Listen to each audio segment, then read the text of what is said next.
We're standing here on Santa Monica Beach. I look over and you're talking to Patti LuPone. It couldn't get any more New York than that. Oh yeah, LuPone and Leone. Nearly happened on Broadway, Glengarry Glen Rouge, but that'll come up tonight later when we present together. I like that I'm turning into a dame. Couldn't come soon enough. Yeah. By the way, are you a beach person? We're standing on Santa Monica Beach. This is not a normal Saturday for you. Babe, I'm a surfer. Yeah, I'm like a total ocean bunny rabbit. That's like a ski bunny, ocean.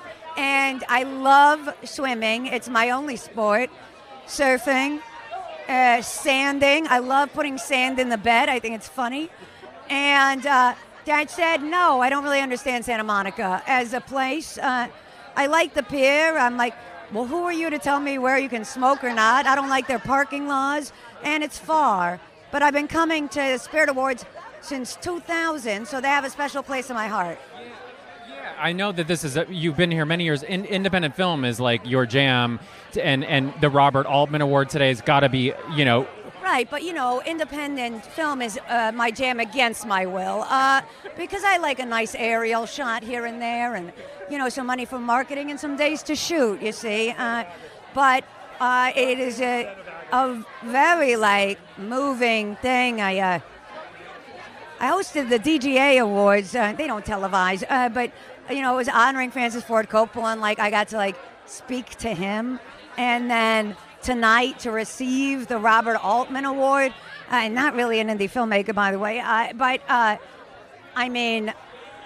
my obsession, I was at Brewster McCloud, McCabe and Mrs. Miller, The Player. So just how significant and meaningful that is. And then to be with Patti presenting the John Cassavetes Award and have the opportunity to rewrite the material and rename it the Jenna Rollins Award in her honor is all very meaningful to me. And, I love 80 who's hosting. There's just so much.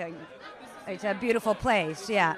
These are your people. And can I actually wrote down so many questions for you because I saw you were going to be here. I always love talking to you. I also love, you have so much, look at that. You have so many good things happening in your life. You have so many good things. I crushed that. That's because I'm in the Fantastic Four, so there was a lot of exercise training. I couldn't do that. Perfect segue. Who do you play? Dwayne "The Rock" Johnson, and so that's who I play in the Fantastic. And I'm under heavy NDAs. I'm really sorry I said that, guys. And yeah, so I play a character called Dwayne "The Rock" Johnson. Yeah. But come on, for you to join the Fantastic Four, I was like, brilliant casting. Was that? Did you watch the last one?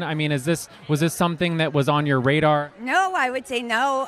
Just to be honest, but also I love them and Pedro and Eben, we go back. Eben and I go back 20 years or something, 25. I always thought that I was older than him. I always treated him like a kid. It turns out he's older than me, so that's a relief. And it's John Malkovich. It's pretty cool. Yeah. I'm excited. I really had a nice time. Smurfs. Yes. And so Rihanna is in that, which is very exciting. A very funny thing happened. Bryn came and he saw the artwork because, it turns out I'm not playing a Smurf. And so, I'm not going to spoil my character, but suffice to say, she's no Smurfette. That said, she's in the film more than I realized, and it's a very funny character. Yeah. Did you get to meet Rihanna yet?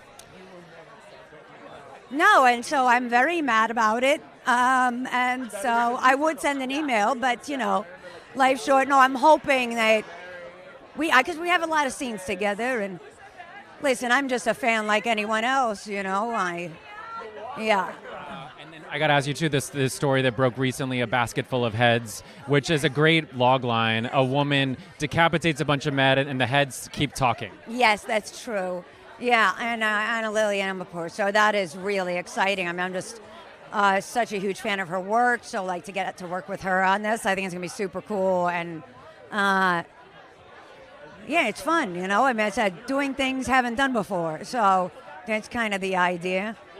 I've never wielded an axe, and not once. That was Jack Nicholson in The Shining. That was a deep fake. Yes. You got the arms for it, though. You can do it. Oh yeah, come on. Remember like when it was a big deal when like Holly Hunter got ripped at some point? I've been thinking about doing that for this and like coming out on a lot of backlists, like, check out my back work in a gown. Yeah. I'm hoping that'll be this. Yeah. And then can I ask you one other work question? There was this whole swirl that happened this week with Maya Hawke and Ethan Hawke talking about actors getting cast based on... I thought you were going to say Maya giving Marty COVID. I was like, a whole swirl. I was like, easy, gossip. There was a swirl of the COVID from the SNL. Yes. Yeah, I didn't catch it. And I was kissing people all night. Right. Yes, it's insane. Of course, I'm on Ethan's side, and I mean... It's utterly insane. Also, some of the best people are like not into it or game at all, and especially now with, the data leaks and scraping the data. And I'm a sort of a futurist type, so I know a lot about things that I shouldn't be in such deep rabbit holes about. But it's really tragic. Like, I guess I think back to Harmony and Spring Breakers, right? Like, that was the first time it was on my radar, remember? Because it was like, hold on, how do you put all these people together in bikinis? It was like, well, Instagram. But they did a great job. And, it's just, it's no way to make a picture, you know that. Yeah. And it's obviously nothing new. It's been happening for a number of years. And then also you want just other workers. How do you hope storytellers respond to this cultural moment we're in right now? And how are you navigating this? Are you ignoring the headlines? And which cultural moment? Which one? Yeah. Oh, Trump. Ah, wow, what a guy. Yes, well, when the orange drips, it's very weird to have like a showbiz guy in charge is surreal. I mean, because, I'm actually pretty horrified by how strategic and effective this whole thing has been. And I think there's a real disconnect in all of the noise around like the individuals that are going to be really taking the hits on a individual, like a human basis in the trans community, gay community, black community, women. I hate violence so much, and I just think it's that's the part of it. Like this country's always had, insanity, but to really have like a death toll and be willing to do that is a pill too great for me to swallow. Like beyond the sort of dialectic around oligarchs and whatever else, it's like when I think of the kids or like the 12-year-old girl that can't get an abortion or something, or it's that's what really like rips me apart. But this is America, to quote Childish Gambino, Donald Glover.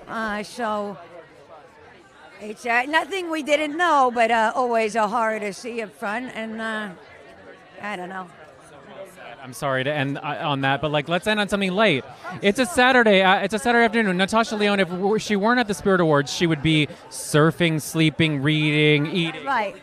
But the good news is, have you seen his musical numbers? God, it's a riff.